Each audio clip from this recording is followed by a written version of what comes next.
પશુપાલકો ઘણીવાર નવા પશુ ખરીદતી વખતે છેતરાતા હોય છે, માટે જ આજે આપણે વિષય નિષ્ણાંત પાસેથી જાણીશું કે નવા પશુ ખરીદતી વખતે શું ધ્યાનમાં રાખવું. જાણીએ. મારું નામ છે ડૉક્ટર શરદ એમ સોની અને હું કૃષિ વિજ્ઞાન કેન્દ્ર ગણપત યુનિવર્સિટી ખેરવામાં વિષય નિષ્ણાત પશુપાલન તરીકે ફરજ બજાવું છું.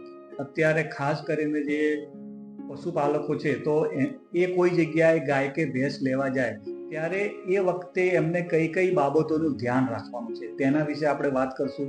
તો પહેલી વસ્તુ કે તમે જ્યારે કોઈ પણ ગાય કે ભેંસ લેવા જાઓ ત્યારે હંમેશા વધુ દૂધ આપતું પશુની જ પસંદગી કરવી.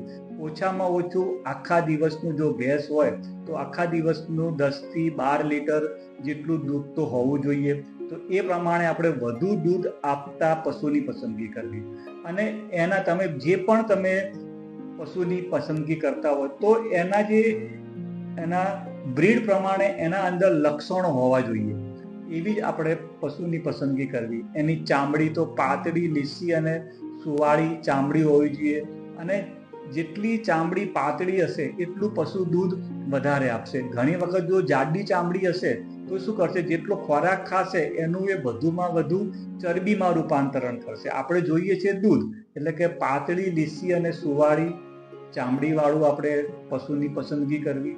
સાથે સાથે આપણે જોઈએ તો એની ખાસ દૂધની નસ જોવાની છે કે કોઈ પણ ગાય કે ભેંસ હોય એના પેટની બંને બાજુએ દૂધની નસ આવેલી હોય તો એ દૂધની નસ કેવી હોવી જોઈએ, તો જાડી અને વાંકી ચૂકી. જેટલી જાડી અને જેટલી વાંકી ચૂકી હશે એટલું એ પશુ દૂધ વધારે આપશે.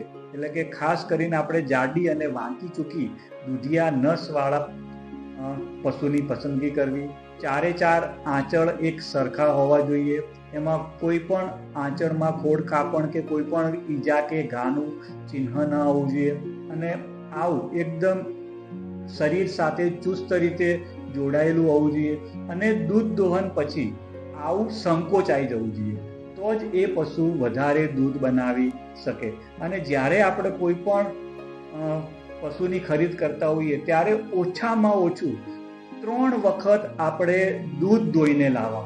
જો તમે 3 વખત તમારી હાજરીમાં સવાર, સાંજ અને ફરતી સવારે જો 3 વખત તમે જો દૂધ દોઈને લાવશો તો કોઈ દિવસ તમને છેતરાવાનું થશે નહીં. એટલે હંમેશા આપણે 3 વખત દૂધ દોઈને લાવવાનો આગ્રહ રાખવાનો. એટલે કે આ પ્રમાણે આપણે બધા એના લક્ષણો જોવાના રહેશે.